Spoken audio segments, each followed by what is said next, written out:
এই মাঘ মাসের একাদশী, কৃষ্ণপক্ষের একাদশী আমরা আগেই পালন করেছি, শর্তিলা একাদশী।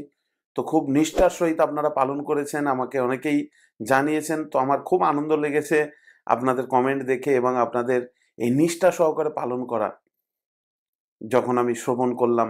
আপনারা খুব সুন্দরভাবে এটা পালন করছেন। আর একটা, এই যে কৃষ্ণপক্ষের একাদশীর সাথে সাথে পরবর্তী 15 দিন পরে যে শুক্লপক্ষ আসে, সেই শুক্লপক্ষের একাদশী সামনেই এসে গেছে। এই শুক্লাপক্ষের একাদশী হচ্ছে সামনেই 8 তারিখে পালন হবে, ফেব্রুয়ারির 8 তারিখ। ফেব্রুয়ারির 8 তারিখ পড়েছে হচ্ছে শনিবার, আর মাঘ মাসের 25 তারিখ বাংলাতে। তাহলে 8ই ফেব্রুয়ারি 25শে মাঘ শনিবার দিন এই জয়া একাদশী অথবা ভৈমী একাদশী ব্রত পালন হবে। হ্যাঁ, আমি আপনাদেরকে অবশ্যই বলবো যে এটা দুটো নামকরণ কেন হলো। অনেকে আগের ভিডিওতে প্রশ্ন করেছেন যে প্রভু একক একাদশীর দুটো নাম কেন হয়। তো সেই সম্বন্ধে আমরা আলোচনা করব। আর এই একাদশীর গুরুত্বটা এতটাই, ভালো করে জেনে রাখুন। এই যে জয়া একাদশী বা ভৈমী একাদশী, গরুড় পুরাণে এর উল্লেখিত রয়েছে, ভবিষ্যৎতর পুরাণে এর উল্লেখ রয়েছে এই একাদশীর কথা। আর খুব সুন্দর বর্ণনা রয়েছে, আপনাদেরকে শ্রবণ করাবো এই একাদশীর মাহাত্ম্য কথা, যেখানে খুব সুন্দর চিত্রসেন এবং পুষ্পদত্তের পুত্র পুষ্পবান এবং মাল্যবানের কাহিনী, অর্থাৎ মাল্যবান এবং পুষ্পবানের অমৃত চরিত কথা। বিশেষ করে এই একাদশী যদি কেউ পালন করে, বলছে প্রেতত্বজনই প্রাপ্ত হয় না। এই একাদশীর ফলাফল এত। আর বিশেষ করে হচ্ছে জানেন তো, অগ্নিহষ্টম যজ্ঞর নাম শুনেছেন আপনারা? বিভিন্ন আমরা অগ্নিঅষ্টম যজ্ঞ করি, তার বিভাজন রয়েছে। সেই অগ্নিঅষ্টম যজ্ঞ করার ফলাফল এই একাদশী করলে প্রাপ্ত হয়ে যাবেন। নিতাই গৌর প্রেমানন্দে। বুঝতে পারছেন কত গুরুত্বপূর্ণ এই একাদশী? তো শাস্ত্রের কথা, এটা আমার কথা নয়। এই একাদশীর গুরুত্বটা অধিক। আর এই একাদশীর গুরুত্বটা এতই শাস্ত্রে রয়েছে, মানে বিভিন্ন পুরাণ, বিভিন্ন শাস্ত্র, সব জায়গায় এই একাদশীর গুরুত্ব উল্লেখিত রয়েছে। কারণ একাদশী এমন একটি ব্রত, ভগবান এই ব্রতের ফলে সন্তুষ্ট বিধান হয়। কারণ এই মাধব তিথি ভক্তির জননী, এটা হচ্ছে মাধব তিথি। ভগবানকে যে তিথি সন্তুষ্টি বিধান করে সেটা হচ্ছে মাধব তিথি। ভগবান আরেক নাম মাধব। আর ভক্তির জননী, আমরা যে সবকিছু যজন যাজন পঠন পাঠন যা কিছু করছি, কিসের জন্য? ভক্তি লাভ করার জন্য। ভক্তি। আর এই ভক্তির মা হচ্ছে এই একাদশী দেবী।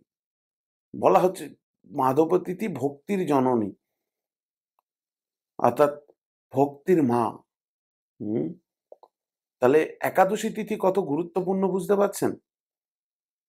আর সেই একাদশী তিথি স্বয়ং কৃপা করবেন। আজকে আমরা দেখব সেই কাহিনী, যে পুষ্পবন্ত এবং মাল্যবানকে কিভাবে তারা পিচাস যোনি থেকে মুক্ত হয়েছে, সেই কথা আমরা আলোচনা করব।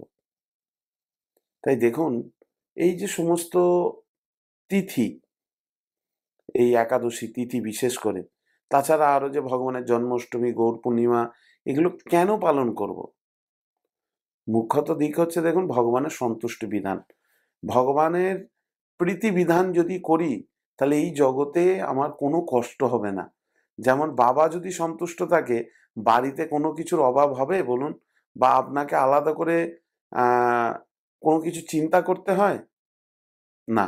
বাবা সবকিছু সন্তোষের সাথে সাথে আপনাকে প্রদান করেন। আর যখন অসন্তুষ্ট হন, তখন পুত্রকে ত্যায্য পুত্র করে দেয়, কিছুই দেয় না তাকে। তাই জন্য যে আমাদের পরমপিতা ভগবান, তিনি যদি সন্তুষ্ট থাকেন, আর চিন্তা করতে হবে না আপনাকে। আর জানেন তো, এই সমস্ত যে তিথি বা ভক্তির ক্রিয়াকলাপ যেগুলো আমরা আমাদের ভগবত ভক্তি জীবনে পালন করি,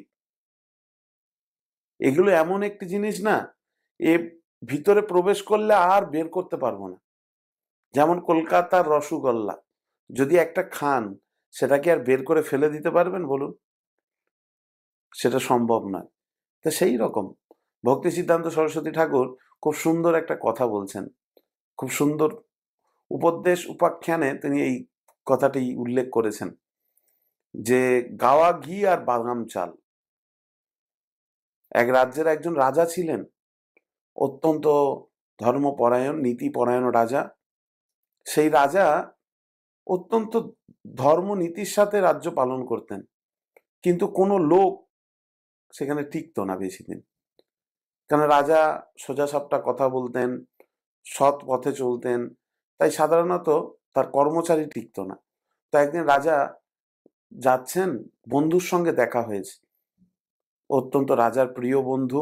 তো সেই রাজার প্রিয় বন্ধুকে ডেকে বলছেন, হে বন্ধু, তোমার সঙ্গে একটা কথা আলোচনা করতে চাই, যদি আমাকে কিছু উপদেশ প্রদান করো। তো তখন ওই বন্ধু রাজাকে বলছেন, হ্যাঁ বলুন, আপনি কি প্রশ্ন করতে চান? আমার সাধ্যের মধ্যে হলে অবশ্যই তো আপনাকে আমি সহায়তা করব, চিন্তা করবেন না। তো সঙ্গে সঙ্গে আহ রাজামশাই বলছেন যে আমার কাছে না কোনো কর্মচারী থাকে না, বড় জোর আসে 1 মাস থাকে, 1.5 মাস 2 মাস, তারপরে চলে যায়, আর থাকে না। তখন তার বন্ধু চিন্তা করে ভাবে বলছেন, ঠিক খুব গুরুত্বপূর্ণ একটা কথা বলেছেন। তবে জানেন তো, আমি একটা সলিউশন আপনাকে বলছি, এটা করে দেখুন, যদিও আপনার কর্মচারী চলে যায় তবুও কিন্তু ফিরে আসবে। হ্যাঁ হ্যাঁ, বলো কি কি কি কি সলিউশনের? সঙ্গে সঙ্গে বললেন, এই যে বাদাম চাল আছে আর গাওয়া ঘি, বাদাম চালের ভাত আর গাওয়া ঘি দিয়ে তাকে 6 মাস কন্টিনিউ খাওয়াবে। ঠিক আছে, কন্টিনিউ আসার সাথে সাথে 6 মাস তাকে এই সেবা করবে, কিন্তু সেই কর্মচারীকে, প্রত্যেকটা কর্মচারীকে।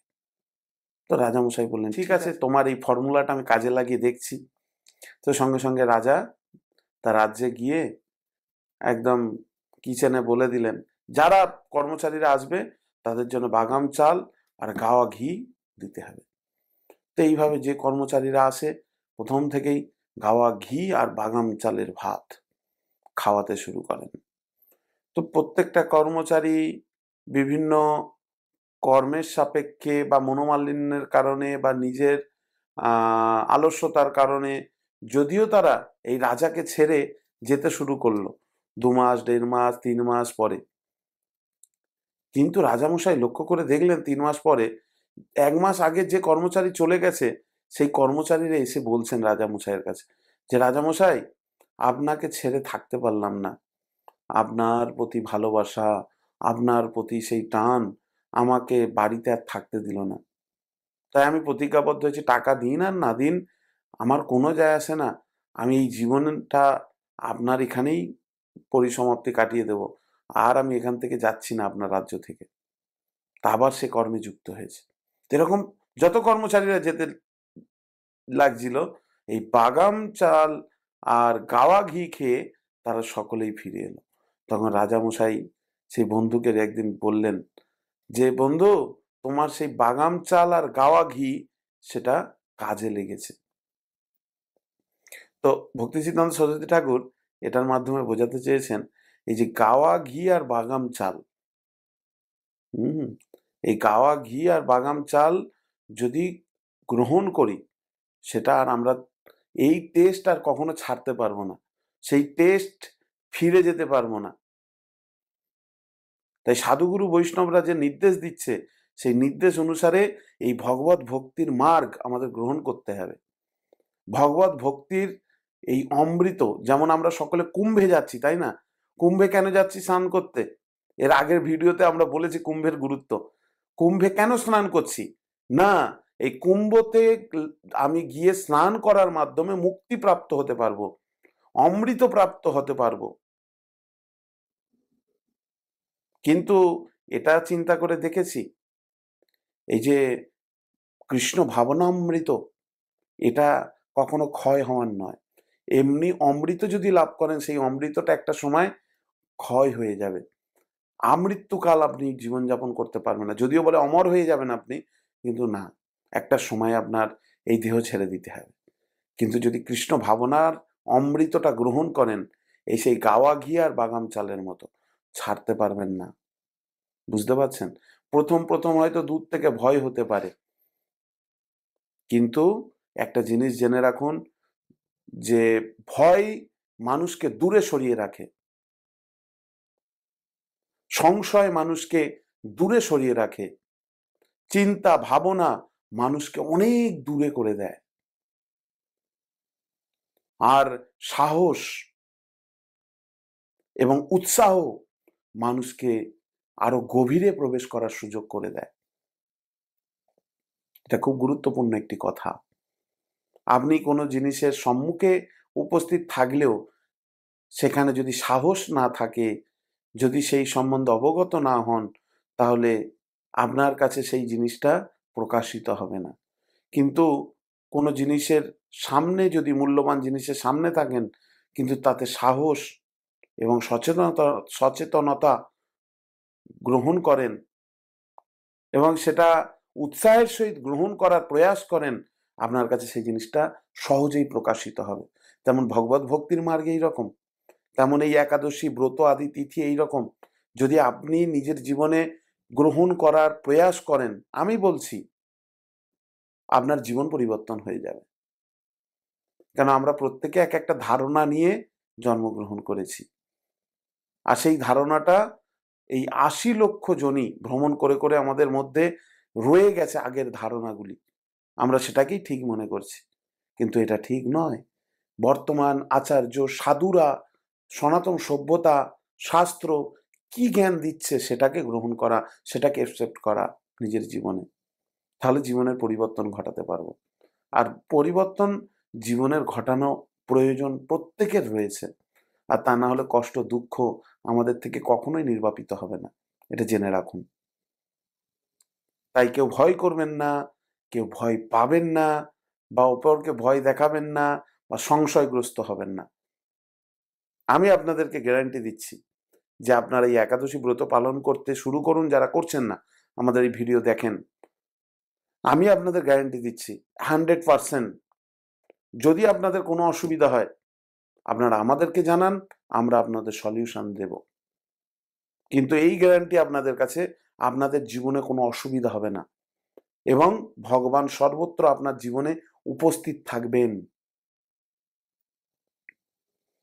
কেন, ভগবান নিজেই বলেছেন যে সর্বভাবে না ভারত, যে হে ভারত, যে সর্বত্র আমার ভাবনা চিন্তা করে, আমার ব্রতাদি পালন করে, তার থেকে উত্তম আর হয় না কেউ।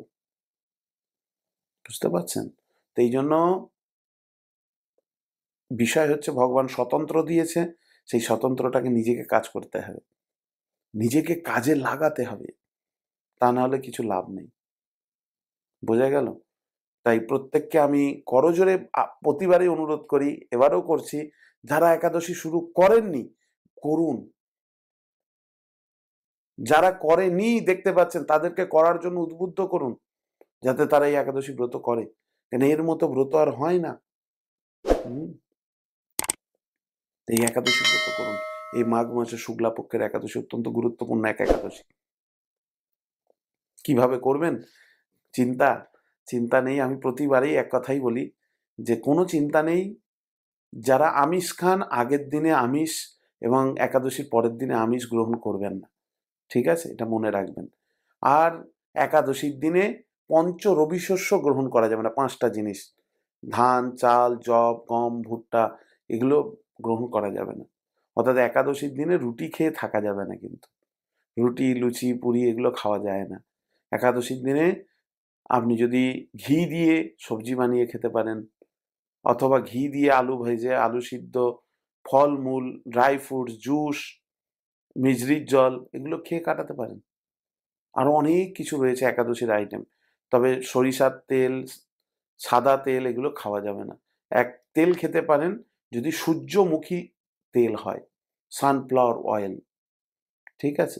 এগুলো দিয়ে সবজি বানিয়ে খেতে পারেন। তো খাবার অনেক ভ্যারাইটিস রয়েছে। তো এইভাবে না খেয়ে নয়, খেয়ে দিয়েই আপনি করবেন। শুধু এই পঞ্চ রবি শস্য বাদ দিয়ে এইগুলো খেয়ে আপনি যদি ব্রতটা সম্পন্ন করেন, ভগবান খুশি আপনার প্রতি। চিন্তা করুন। যেমন অনেকে এলআইসি করে, তাই না? এলআইসি করে কিসের জন্য? অর্থাৎ এই জীবনে কিছু দিয়ে যাচ্ছে, সে মরে গেলে তবে পাবে। চিন্তা করুন। তাহলে যে দিচ্ছে সে বেঁচে থাকতে থাকতে কিছু পাবে না। কিন্তু ভগবানের এলআইসি ফর্মুলা কেমন বলুন তো? কেউ যদি ভগবানকে এই জীবনেই দেয়, ভগবান তাকে আবার ফিরিয়ে দেয়, তার ক্ষয় হয় না কোনো। কিন্তু আমরা এলআইসিতে যা দিই, সেটা কিন্তু আমার জীবনে যা দিচ্ছি, আমার কিছু লাভ হচ্ছে, আমার পরিবার পাবে। কিন্তু ভগবত ভক্তির এলআইসি সিস্টেম দেখুন, ভগবানের কত সুন্দর। ভগবানের ভক্তিতে যদি স্বল্প মৎস্য ধর্মস্য কেউ যুক্ত হয়, তার 21 কুল উদ্ধার হয়ে যাবে।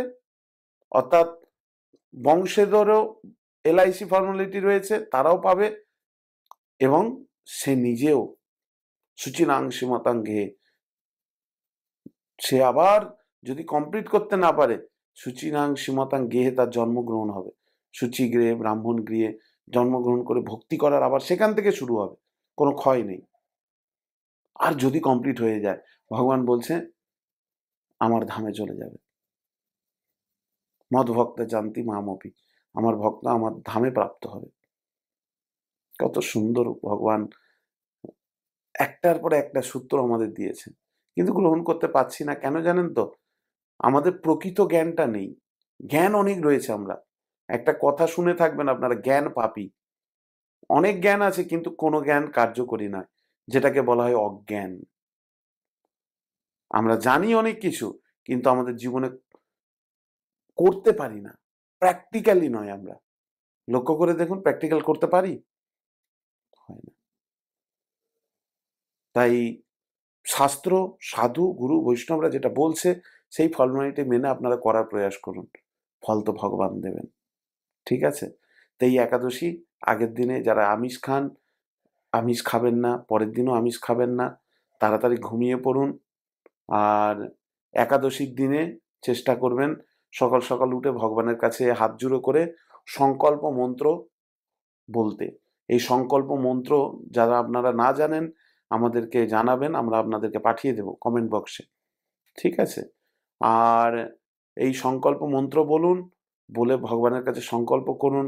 ভগবানের চরণে, বাড়িতে যদি তুলসী থাকে, তুলসী নিয়ে সুন্দর করে চন্দন কাঠ দিয়ে চন্দন ঘষে শিলে এই তুলসী লাগিয়ে ভগবানের চরণে দিন। ভগবানের চরণ স্পর্শ করুন, ভগবানের চরণে একটু ফুল দিন। দেওয়ার পরে ভগবানের কাছে প্রার্থনা করুন, প্রণাম করুন। সম্ভব হলে ধূপ দীপ দিয়ে একটু ভগবানকে আরতি করুন। ঠিক আছে? এই একাদশীর দিনে। আর চেষ্টা করবেন নিজের শুদ্ধতা বজায় রাখতে। অর্থাৎ একাদশীর দিনে স্নান আদি সকাল সকাল করে নিলে ভালো। আর যদি বাড়ির কাছে গঙ্গা থাকে, গঙ্গায় গিয়ে একটু বেলার দিকে স্নান করে নেবেন, তাহলে আরো ভালো। গঙ্গা স্নানের বিশেষ গুরুত্ব। ঠিক আছে? তো এইভাবে করুন। আর মনে রাখবেন, হ্যাঁ, একটা গুরুত্বপূর্ণ কথা, এই যে 8ই ফেব্রুয়ারি শনিবার দিন যে একাদশী পড়েছে, এই একাদশী অত্যন্ত গুরুত্বপূর্ণ। কেন জানেন তো? পরের দিনে হচ্ছে 9 তারিখ রবিবার দিনে বরাহদেবের আবির্ভাব তিথি পড়েছে। অর্থাৎ 9 তারিখ বরাহদেবের আবির্ভাব। যেহেতু ওই দিনে দ্বাদশী তিথি, দ্বাদশী তিথিতে পালন করতে হবে কিছু না কিছু খেয়ে, তাই উপবাস থাকতে পারবো না আমরা, তাই না? তাই এই উপবাসটা আগের দিনে আমরা করে নেব। অর্থাৎ 12টা পর্যন্ত উপবাস রয়েছে। অর্থাৎ 12টা পর্যন্ত কিছু না খেয়ে থাকা। অর্থাৎ 12টার পরে বরাহদেবের উদ্দেশ্যে পুষ্পাঞ্জলি দিয়ে সুন্দর করে বরাহদেবের কাছে প্রার্থনা করে কিছু গ্রহণ করতে পারেন। ঠিক আছে? তো এই বরাহদেবের আবির্ভাব সম্বন্ধে ভাগবতে খুব সুন্দর বর্ণনা রয়েছে। এই বরাহদেব হচ্ছেন ভগবানের একটা অবতার। ভগবানের অসংখ্য অবতার রয়েছে। অবতারহি অসংখ্যায়, শাস্ত্রে বলা হয়েছে। অসংখ্য অবতারের মধ্যে একটা অবতার হচ্ছে এই বরাহ অবতার, যে শূকর দেহ ধারণ করে এসছেন, বরাহ রূপী। সংক্ষেপে বলি আপনাদের, কেন তিনি এলেন। যখন এই যে অসুর কুলে আবির্ভূত হয়েছিলেন হিরণ্যাক্ষ, হিরণ্যকশিপু, এই হিরণ্যাক্ষ তার তপবলে ব্রহ্মাকে সন্তুষ্ট করে ব্রহ্মার থেকে বর প্রাপ্ত হয়েছিলেন, এবং সেই বর প্রাপ্ত হয়ে একচ্ছত্র সম্রাট রূপে ভ্রমণ করছিলেন। এমনকি স্বর্গে, ঋষিলোক, জনলোক, তপলোক সব জায়গায় গিয়ে সকলকে ভাগিয়ে দিয়েছেন, এবং সমস্ত জায়গা দখল করে নিয়েছে, পুরো পৃথিবী লোক। এবং সেই পৃথিবীটা নিয়ে গিয়ে ভূতলে, রসাতলে ডুবিয়ে রেখেছিলেন। তখন ব্রহ্মা দেখছেন, এই কোথায় গেলেন এই পৃথিবী? পৃথিবীকে তো দেখা যাচ্ছে না, সৃষ্টিকার্য কিভাবে শুরু হবে, সৃষ্টিকার্য কিভাবে সংরক্ষিত হবে। সঙ্গে সঙ্গে সেই পৃথিবীতে যখন সৃষ্টি করতে গেলেন ব্রহ্মা, না দেখতে পেলেন, তখন তিনি দেখলেন যে একজন অসুরের প্রকোপে সেই পৃথিবী রসাতলে প্লাবিত হচ্ছে। তো সঙ্গে সঙ্গে ব্রহ্মা তিনি প্রার্থনা করলেন ভগবানের কাছে আবির্ভূত হওয়ার জন্য। ভগবান বললেন, তথাস্তু, আমি আসছি। তো ভগবান তখন সেই বরাহর দেহ ধারণ করে তিনি তার মুখ দিয়ে এই পৃথিবীকে উত্তোলন করলেন, পৃথিবীকে উত্তোলন করলেন। এবং যখন পৃথিবীকে উত্তোলন করলেন, তখন দেখছেন হিরণ্যাক্ষ এইভাবে যে কে একজন এসছেন, এসে পৃথিবীকে উত্তোলন করছেন। তখন প্রশ্ন করছেন, হে শুকর রূপী বরাহ, তুমি কে? তখন বললেন, আমি ভগবানের অবতার। আচ্ছা বিষ্ণু, আচ্ছা তোমাকেই তো আমি খুঁজছিলাম, আমি তোমার সঙ্গে লড়াই করতে চাই। যুদ্ধে আহ্বান করলেন যখন, ভগবান সাথে সাথে সেই বরাহদেবের সঙ্গে যুদ্ধে নিযুক্ত হলেন এবং বরাহদেবকে বধ করলেন। তো খুব সুন্দর শাস্ত্রের বর্ণনা রয়েছে এই বরাহদেবের। তো সেই ভগবান বরাহদেব তখন সেই আবির্ভূত হয়েছিলেন যখন এই পৃথিবীর রসাতলে পতিত হয়েছিল, তাকে উত্তোলন করলেন হিরণ্যাক্ষকে বধ করে। তো সেই বরাহদেবের আবির্ভাব তিথি 26শে মাঘ, অর্থাৎ 9ই ফেব্রুয়ারি। যেহেতু পরের দিনে আমরা করতে পারবো না, তাই আগের দিনে 12টা পর্যন্ত উপবাস থাকবো। তারপরে আপনারা ভগবানের পুষ্পাঞ্জলি দিয়ে ভগবানের উদ্দেশ্যে ভোগ আদি অর্পণ করে একাদশীর প্রসাদ 8 তারিখে গ্রহণ করুন, ঠিক আছে? আর সারাদিন চেষ্টা করবেন শ্রবণ কীর্তন, সাধুসঙ্গ, ভাগবত ক্লাস এগুলোর মধ্যে থাকতে। সঙ্গে সঙ্গে ইন্দ্র এটা বুঝতে পারলেন। ইন্দ্রর সঙ্গে সঙ্গে বুঝতে পারলেন যে এরা একে অপরের প্রতি আকৃষ্ট হয়েছে, এবং শুধু তাই নয়, এরা একে অপরের প্রতি আকৃষ্ট হয়ে তাদের চিত্ত বিভ্রান্ত হয়ে গেল। সঙ্গে সঙ্গে ইন্দ্র দেখছেন এদের চিত্ত বিভ্রান্ত হওয়ার ফলে তাদের গানের বিপর্যয় ঘটছে, অর্থাৎ গান, তাদের তাল ল কিছু আর মিলছে না, গানের বিপর্যয় ঘটছে। তার কারণ হচ্ছে কি, একে অপরের প্রতি কামাসক্ত হয়েছে। ইন্দ্র বুঝতে পারলেন। দেবরাজ ইন্দ্র যখন বুঝতে পারলেন, তখন আর তিনি এটাকে প্রশ্রয় দিলেন না, সঙ্গে সঙ্গে ক্রোধিত হয়ে গেলেন। ক্রোধিত হয়ে এই পুষ্পবন্তী এবং মাল্যবানকে অভিশাপ দিলেন, হে মূর্খ, তোমরা অত্যন্ত দুষ্কর্ম সম্পাদন করেছো এই সভায়, তোমাদের এই দুষ্কর্মের ফল ভোগ করতে হবে, তোমরা পিশাচ যোনি লাভ করো, অভিশাপ দিলেন। সঙ্গে সঙ্গে তারা পিশাচ যোনি লাভ করলেন দুজনে, এবং দুজনে দুঃখিত মনে ভ্রমণ করতে লাগলেন সেই পিশাচ দেহে। হিমালয় পর্বতের শিখরে বিচরণ করতে থাকে। কষ্ট, ঠান্ডা আদি বিভিন্ন কিছু উপক্রমের মধ্যে শীতে কাতর হয়ে কষ্ট পেতে থাকে, কিন্তু কিছু করার উপায় নাই। মনে মনে চিন্তাও করতে থাকে যে এই নরক যন্ত্রণার মতো পিশাচত্ব প্রাপ্ত আমরা হয়েছি, কত ছোট্ট অপরাধ করার ফলে এক বৃহৎ শাস্তির শিকার হয়েছি। তো এইভাবে ভাবতে লাগে, চিন্তা করতে থাকে, কিন্তু কিছু করার উপায় নেই। এই পিশাচত্ব দেহ লাভ করলে না, খুব কষ্টের এই দেহ। তো এইভাবে তারা ঘুরতে থাকে, কোনো কিছু করতে পারছে না, চাইলেও মুক্ত হতে পারছে না। কিন্তু হঠাৎ করে একদিন কি হলো জানেন? হঠাৎ করে এসে গেল এই যে মাঘ মাসের শুক্লাপক্ষ একাদশী। এই মাঘ মাসের শুক্লাপক্ষ একাদশীতে এই পুষ্পবন্তী এবং মাল্যবান এই দুজনে একত্রিতভাবে যখন ভ্রমণ করছিলেন, তখন তাদের পুণ্যবশত তারা এই মাঘ মাসের শুক্লাপক্ষের একাদশী তারা পালন করলো তাদের অজান্তেই। অর্থাৎ সেই তিথি যখন এলো, তখন তারা অনাহারে ওই দিনে সারা দিন অতিবাহিত করেছে, কোনো কিছু গ্রহণ করেনি, কোনো কিছু খাবার দাবার খায়নি, জেনে শুনে নয়, অজান্তে। এবং তার ফলে সেই নির্জলা অবস্থায় থাকায়, গাছের তলায় দিন অতিবাহিত করায়, পরের দিন যখন দ্বাদশী তিথি উপস্থিত হলো, সঙ্গে সঙ্গে একাদশী তিথি তাকে কৃপা করলেন, একাদশী দেবী তাকে কৃপা করলেন, এবং সেই কৃপার ফলে তার পিশাচত্ব দূর হয়ে গেল। পিশাচত্ব দূর হয়ে গেল, আর দুজনে দেখছে আমাদের সুন্দর শরীর, আমরা সুন্দর দেহ লাভ করেছি। সঙ্গে সঙ্গে সেই দেহ নিয়ে স্বর্গলোকে ফিরে গেল। আর স্বর্গলোকে যেতেই দেবরাজ ইন্দ্র দেখেই তো তাকে আশ্চর্য, আরে তোমরা কিভাবে এই পুনর্দেহ লাভ করলে, কিভাবে তোমরা পিশাচত্ব থেকে মুক্ত হলেন? তখন এই ব্রতের কথা মাল্যবান এবং পুষ্পবন্তী দেবরাজ ইন্দ্রকে বললেন। তখন তখন দেবরাজ ইন্দ্র এই পুষ্পবন্তী এবং মাল্যবানকে বললেন, তোমরা এখন থেকে স্বর্গেই বিরাজ করো, এখানেই অমৃত আদি গ্রহণ করো। তবে জেনে রাখো, এই যে একাদশী ব্রত যারা করে, একাদশী ব্রতের প্রতি যারা আসক্ত, একাদশী ব্রত যারা প্রতিনিয়ত এরকম শ্রবণ কীর্তন করে, তাদের মতো আর প্রিয় আমাদের কেউ হয় না। অর্থাৎ কে বলছেন? দেবরাজ ইন্দ্র, অর্থাৎ দেবতাদের রাজা। শ্রী ইন্দ্র নিজের মুখে বলছেন, যারা এই একাদশী তিথি শ্রবণ কীর্তন করে, একাদশীর প্রতি ভক্তিপরায়ণ এবং কৃষ্ণের প্রীতির জন্য এই একাদশী পালন করে, তারা আমাদেরও পূজ্য বলে জানবে। স্বয়ং দেবরাজ ইন্দ্র বলছেন, শাস্ত্রের কথা বলছি আপনাদেরকে। শুধু তাই নয়, দেবলোকে তারা আমাদের পূজ্য, বুঝতে পারছেন? তাই পুষ্পবন্তীর সাথে, হে মাল্যবান, তুমি সুখে এখানে নিবাস করো।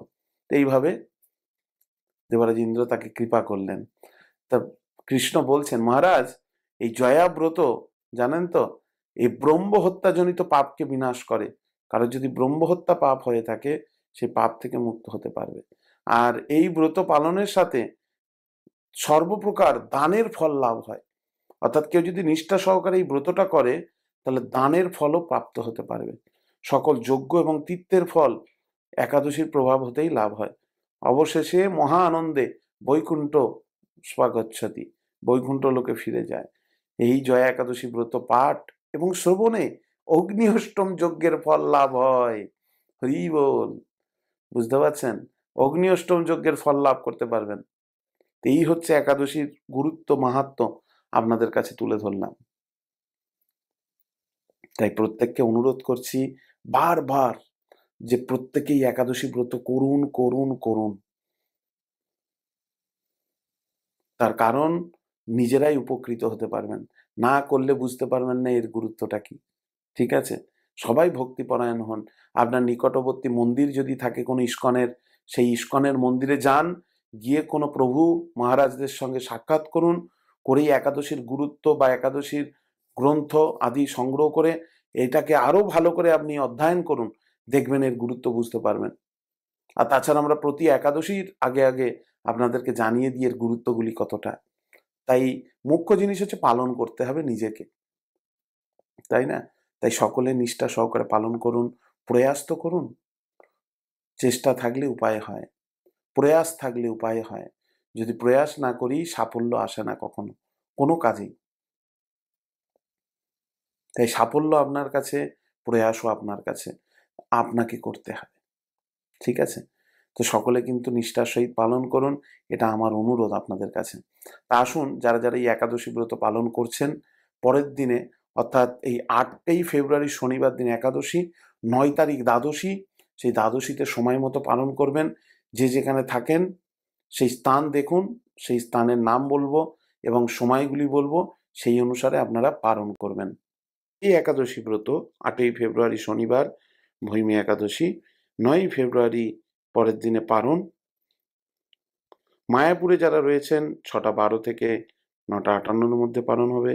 বাংলাদেশে ঢাকা 6টা 35 থেকে 10টা 20, চট্টগ্রাম 6টা 28 থেকে 10টা 14, ইম্ফল 5টা 52 থেকে 9টা 36, গুয়াহাটি আসাম 6টা 2 থেকে 9টা 45, কলকাতা 6টা 11 থেকে 9টা 57, ভুবনেশ্বর 6টা 19 থেকে 10টা 7, পাটনা 6টা 28 থেকে 10টা 12, কাঠমান্ডু নেপাল 6টা 46 থেকে 10টা 27, চেন্নাই 6টা 33 থেকে 10টা 26, নাগপুর 6টা 47 থেকে 10টা 34, বৃন্দাবন 7টা থেকে 10টা 42, নিউ দিল্লি 7টা 4 থেকে 10টা 45, হায়দ্রাবাদ 6টা 45 থেকে 10টা 35, ত্রিবান্দাম 6টা 41 থেকে 10টা 38, কলম্বো 6টা 28 থেকে 10টা 26, ব্যাঙ্গালোর 6টা 44 থেকে 10টা 37, মুম্বাই 7টা 9 থেকে 10টা 58, আহমেদাবাদ 7টা 15 থেকে 11টা 1-এর মধ্যে, উধামপুর কাশ্মীর 7টা 18 থেকে 10টা 55, মালয়েশিয়া 7টা 27 থেকে 11টা 27, সৌদি আরব 6টা 31 থেকে 10টা 15, দোহা 6টা 13 থেকে 9টা 56, বাহরাইন 6টা 18 থেকে 10টা 1, দুবাই 6টা 58 থেকে 10টা 42, পাকিস্তান 6টা 58 থেকে 10টা 34, ওমান 6টা 46 থেকে 10টা 31। হরে কৃষ্ণ। এই হচ্ছে পালনের তালিকা আপনাদেরকে দেওয়া হলো। অবশ্যই আপনারা সময় মতো পালন করবেন।